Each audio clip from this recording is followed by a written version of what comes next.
Hello नमस्कार बच्चों। I hope आप सभी लोग स्वस्थ होंगे, मस्त होंगे और अपनी तैयारी जोरों शोरों से कर रहे होंगे।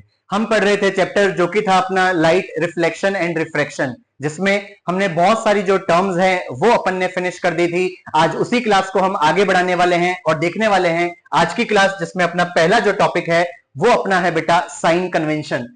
जब भी अपन साइन कन्वेंशन की बात करते हैं तो अपने जो है बेसिक 3 साइन कन्वेंशन होते हैं, जो कि कौन कौन है आए अपन समझते हैं।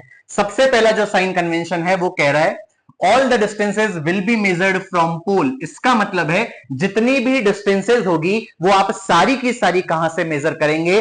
पोल से मेजर करेंगे। क्या मतलब है इसका समझे। लेट अस सपोज यहां पर मैंने कोई एक कॉन्केव मिरर लिया होता। ये प्रिंसिपल एक्सिस जिस पॉइंट पर मिरर को काटती है आपको पता होगा, उसी को हम कहते हैं पोल। अगर मैं इस कर्व का मिड पॉइंट लूं तो उसको आप कह दे रहे होते हैं सेंटर ऑफ कर्वेचर। वहीं इन दोनों का जो मिड पॉइंट होता है उसे आप कहते हैं बेटा फोकस। जब भी हम डिस्टेंस की बात करते हैं, अगर मुझे फोकल लेंथ मेजर करनी है तो पहला रूल कहता है आपको पोल से फोकस तक की मेजर करनी है डिस्टेंस। फिर से समझे सर, अगर हम रेडियस ऑफ कर्वेचर की बात करें तो वो अपनी सेंटर ऑफ कर्वेचर और पोल तक की डिस्टेंस होती है। तो जब भी आप मेजर करेंगे तो आप सी से पी मेजर ना कर पी से सी की ओर मेजर करेंगे। ये अपना कहता है बेटा कौन? Rule number 1। आई होप पहला साइन कन्वेंशन आपको समझ आया हो। दूसरा साइन कन्वेंशन कह रहा है the distances measured in the direction of incident ray. समझे सर, अगर हमने ये जो है वो ऑब्जेक्ट ली, क्योंकि बेटा जब भी हम ऑब्जेक्ट लेते हैं तो वो रिफ्लेक्टिंग पार्ट की ओर रखा जाएगा। इस गिवन मिरर में वो इधर की तरफ रखा हुआ है, तो जब भी इस ऑब्जेक्ट को मिरर में देखना होगा तो ये इधर की तरफ देख रहा होगा, विच मींस इंसिडेंट रे की जो डायरेक्शन है वो हुई ये। क्या कह रहा है ये आगे? Are taken as positive, which means अगर आप इंसिडेंट रे की ही डायरेक्शन में कोई चीज मेजर करते हो तो वो पॉजिटिव ली जाएगी, या आप अपोजिट डायरेक्शन में मेजर कर रहे हैं तो वो नेगेटिव। जैसे अगर मैं यहां पर देखूं तो इंसिडेंट जो रे है वो मेरी जा रही है बेटा टूवर्ड्स राइट।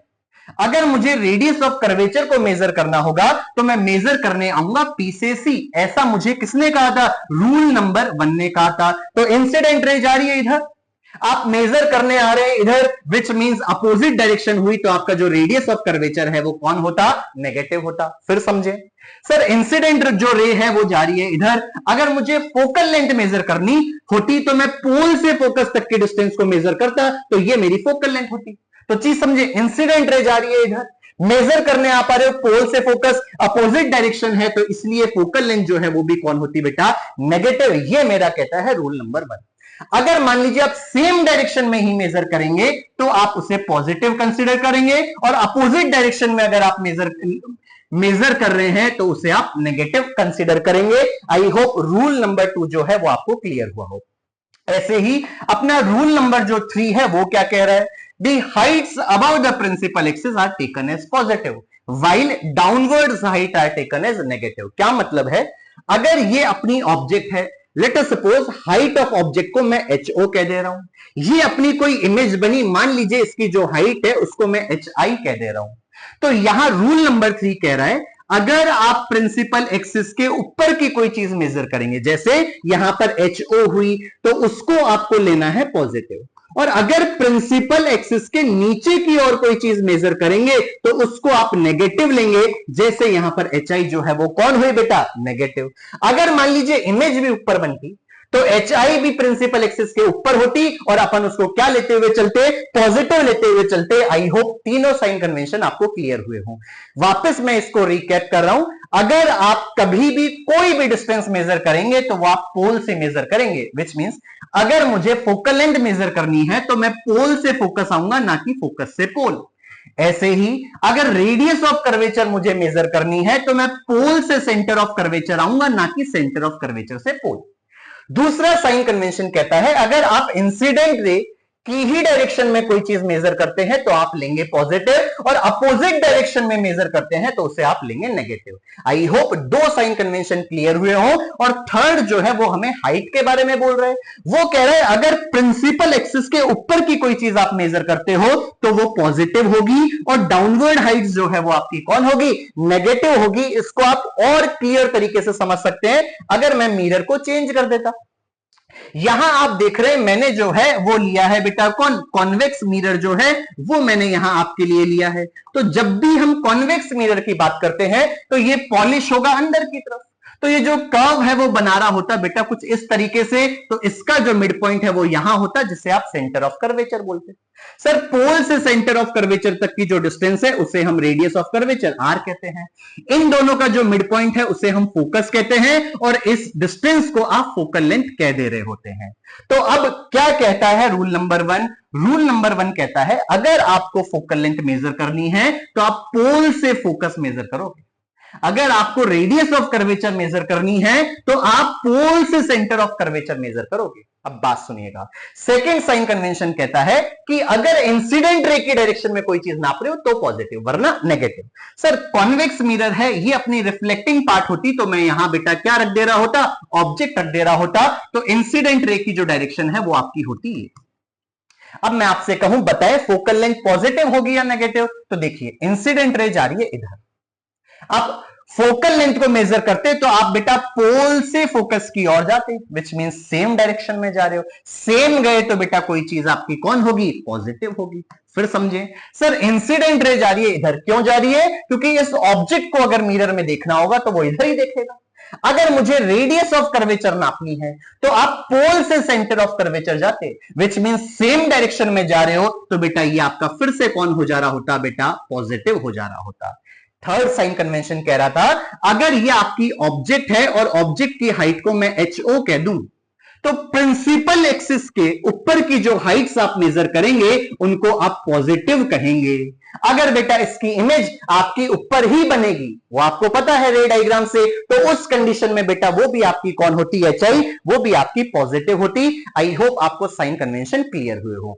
आगे बढ़ते हैं और देखते हैं इनके यूजेस जो है वो क्या क्या है। बेटा हमने दो टाइप्स के मिरर पढ़े, एक था अपना कॉन्केव मिरर और एक था बेटा अपना कॉन्वेक्स मिरर। सबसे पहले हम यूज देखने वाले हैं कॉन्केव मिरर के। कॉन्केव मिरर का जो सबसे पहला यूज यहां लिखा है मैंने वो है बेटा these are used in reflectors. Sir reflectors में कैसे यूज होता है, सर यहां पर समझे, concave mirrors are used in motor headlights, search lights, torches etcetera to produce intense parallel rays of light. कैसे प्रोड्यूस करता है चीज समझे। अगर मान लीजिए बेटा ये जो है मैंने कोई एक हेडलाइट ली होती जो कि मैं बना देता बेटा किसकी, कॉन्केव मिरर की, तो अगर मैं यहां पर उस लाइट को रख दे रहा हूं तो इस लाइट से जो है बेटा रेज ऑफ लाइट निकल रही होगी। जैसे ही ये रेज ऑफ लाइट निकलेगी और इस मिरर पर जाकर टकराएगी तो आप सभी को पता है सर जैसे ही रेज ऑफ लाइट इस पर गिरेगी, अब ये कैसे जा रही होगी, सर पैरेलल जा रही होगी, विच मीन सर हम इसको आसानी से लाइट्स में क्या कर सकते हैं, यूज कर सकते हैं, क्योंकि हमें जो ऑब्जेक्ट देखना होता है वो बहुत दूर तक देखना होता है। तो उस कंडीशन में कौन सा मिरर यूज हुआ, सर यूज हुआ कॉन्केव मिरर। तो याद रहे जब भी रिफ्लेक्टर में आप यूज करेंगे तो कॉन्केव मिरर जो है वो आप यूज कर ले रहे होंगे। आगे बढ़ते हैं और देखते हैं इसका नेक्स्ट यूज, जो कि अपना कौन है बेटा, ये हमारे और यूज करे जाते हैं शेविंग और बेटा मेकअप मिरर्स में। जब भी आप बार्बर के पास कटिंग के लिए जाते हैं या जो लड़कियां हैं वो आपके मेकअप के लिए अगर बेटा ब्यूटी पार्लर जाती है तो वहां पर जो मिरर्स लग रहे होते हैं वो कौन से मिरर्स लग रहे हैं, कॉन्केव मिरर्स लग रहे हैं। ऐसे ही जब भी सोलर कुकर्स की अपनी बात होती है तो वहां पर भी बेटा जो यूज होता है वो कौन होता है, वो होता है बेटा अपना कौन, कॉन्केव मिरर। कैसे, सर अगर हम यहां पर कॉन्केव मिरर ले लें और इस सोलर कुकर के फोकस पर हम यहां पर कोई जो अपना फूड है वो रख दें तो बाहर से अगर रेज ऑफ लाइट जो है वो इस सोलर कुकर पर जाकर गिर रही है तो इसका काम क्या होगा, एक पर्टिकुलर आईवी लाइट को फोकस करवाना, मतलब कन्वर्स करना फोकस की ओर। तो जहां बेटा वो फोकस होगा वहां हम क्या रख दे रहे होते हैं, फूड रख दे रहे होते हैं। तो सोलर कुकर्स में भी जो अपने यूज होते हैं वो कौन से मिरर्स होते हैं, कॉन्केव मिरर। आई होप आप इस चीज को याद रखेंगे। ऐसे ही अगर आप हॉस्पिटल्स में बात करें, अगर मान लीजिए किसी इंसान के दांत में कीड़े पड़ जाते हैं या कोई हॉस्पिटल में जा रहा है और उसके गले में कोई दिक्कत है तो वहां पर जो डॉक्टर्स अपने बेसिकली उस चीज को या उस कीड़े को या उस प्रॉब्लम को देखने के लिए जो मिरर यूज करता है बेटा वो कौन होता है? Concave mirror. तो ये जो थे वो अपने कौन थे बेटा? यूजेस थे कॉनकेव मिरर के। आई होप आप यूजेस जो है वो याद रख रहे होंगे। आगे बढ़ते हैं और देखते हैं अपने यूजेस किसके बेटा? कॉन्वेक्स मिरर के। जब भी अपन कॉन्वेक्स मिरर की बात करते हैं तो वो अपने डाइवर्जिंग मिरर होते हैं और वो अपनी बेटा क्या बनाते हैं? वर्चुअल इरेक्ट और डिमिनिश्ड इमेज बनाते हैं, जिसके कारण वो इजीली यूज किए जा सकते हैं as a rear view mirror या बेटा ड्राइवर्स मिरर। आपने गाड़ियों के साइड में बेटा ये मिरर जो है वो देखा होगा। तो जो मिरर आप यहां पर गाड़ियों के साइड में देखते हैं वो कौन सा मिरर है बेटा? वो आपका कॉन्वेक्स मिरर है। अगर पीछे से कोई कार वगैरह आ रही है तो आप उसे इजीली जो है बेटा क्या कर सकते हैं? लोकेट कर सकते हैं या देख सकते हैं with the help of convex mirror. I hope ये यूज आपको क्लियर हुआ हो। और जो अगला यूज अपना हो रहा होता है, जब आप स्ट्रीट लाइट्स देखते हैं बेटा तो वहां पर आपकी लाइट लगी हुई होती है और इधर नीचे होता है बल्ब। तो जो वो ऊपर आपका रिफ्लेक्टर टाइप लग रहा है बेटा वो आपका कैसा होता है? वो बेटा कुछ इस तरीके का कॉन्वेक्स मिरर की तरह होता है। सर कैसे? अगर उसके अंदर आपका जो बल्ब है वो लगा हुआ है तो बल्ब से लाइट निकलती है और उस रिफ्लेक्टर पर या हम कहें उस कॉन्वेक्स मिरर पर जाकर गिरती है। कॉन्वेक्स मिरर का नेचर होता है रेज ऑफ लाइट को डाइवर्स करना। तो ये जो रेज ऑफ लाइट है बेटा वो फैलाकर जो है दिखा दे रहा होगा, विच मींस अगर आप नीचे की ओर खड़े हैं तो लाइट जो है आपके बहुत दूर तक नजर आएगी बिकॉज ऑफ व्हाट बेटा? Convex mirror. अगर आप गलती से यहां कॉनकेव मिरर ले लेते तो वो लाइट को क्या करता है बेटा? कन्वर्स। तो वो सिर्फ और सिर्फ कहां डालता?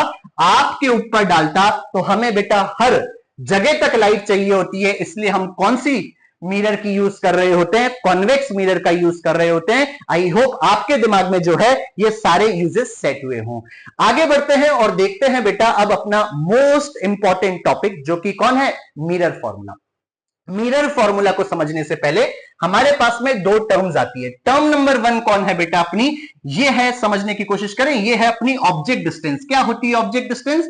Sir the distance of the position of object on the principal axis from pole and spherical mirror is known as what beta? is known as object distance। समझिए, अगर मान लीजिए यहां पर मैंने कोई एक मिरर ड्रॉ करा होता, अब भी आप देख रहे हैं ये आपका है कॉनकेव मिरर, क्योंकि बाहर से ये पॉलिश्ड है।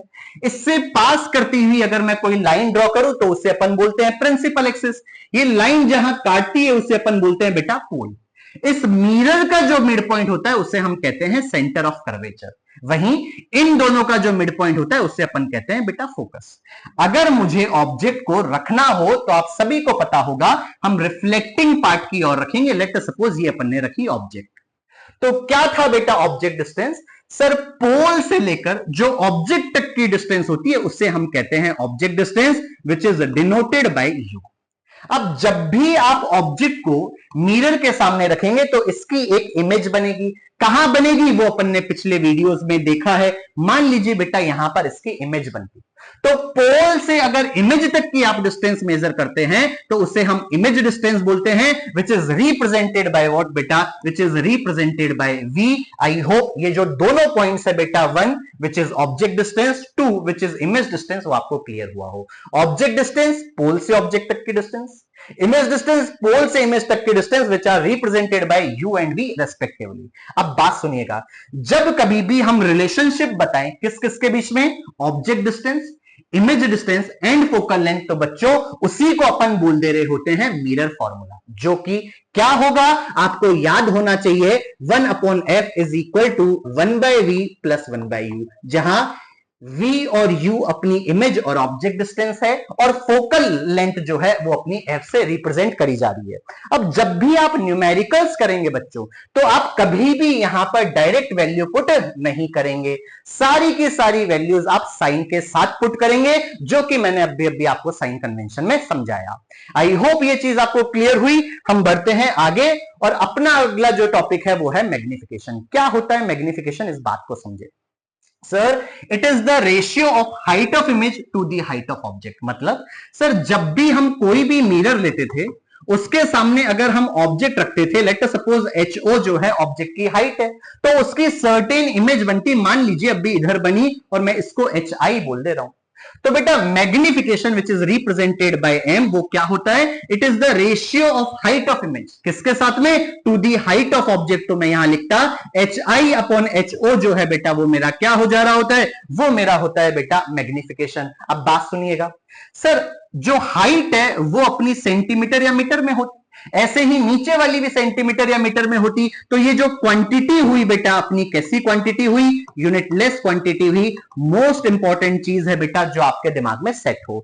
आई होप मैग्निफिकेशन क्या होता है वो आपके दिमाग में सेट हुआ हो। बढ़ते हैं आगे और इस मैग्निफिकेशन की अलग अलग जो कंडीशंस है वो देखते हैं। सबसे पहले बात आती है पॉजिटिव मैग्निफिकेशन क्या होता है। इस चीज को समझने की कोशिश करें। अगर मैंने यहां पर कोई भी मिरर लिया, लेट सपोज मैंने यहां जो है वो कॉन्केव मिरर लिया और आपने जो ऑब्जेक्ट है वो रखी बेटा ऊपर की ओर। जैसे ही आपने ऑब्जेक्ट ऊपर रखा तो इसकी हाइट को अपन बोल रहे हैं बेटा HO। अब यहां बात समझे, अगर मैं यहां पर मैग्निफिकेशन पूछूं आपसे तो मैग्निफिकेशन आपका होता था HI अपॉन कौन बेटा? HO। तो यहां मैग्निफिकेशन को समझने की कोशिश करें। अगर आपने ऑब्जेक्ट को ऊपर रखा और इसकी जो इमेज है वो भी बेटा बंजारी होती कहीं ना कहीं ऊपर ही, तो इस कंडीशन में जो अपनी HI है बेटा वो भी कौन होती? पॉजिटिव होती। तो यहां HI भी पॉजिटिव, HO भी पॉजिटिव, पॉजिटिव पॉजिटिव का जो रेशियो है वो भी आपका कौन आता बेटा? पॉजिटिव आता। तो ऐसे मैग्निफिकेशन को आप बोलते हैं पॉजिटिव मैग्निफिकेशन। लेकिन आपको याद होगा कि सर जब भी हमारी इमेज जो है ऊपर बनती थी तो उस कंडीशन में हमारा जो नेचर होता था बेटा किसका? इमेज का, वो अपना होता था बेटा कौन? इरेक्ट। और हमेशा आपको याद होगा जो भी इरेक्ट इमेजेस हैं वो कैसी होती है बेटा? वर्चुअल होती है। वही मैंने यहां पर लिखा क्या?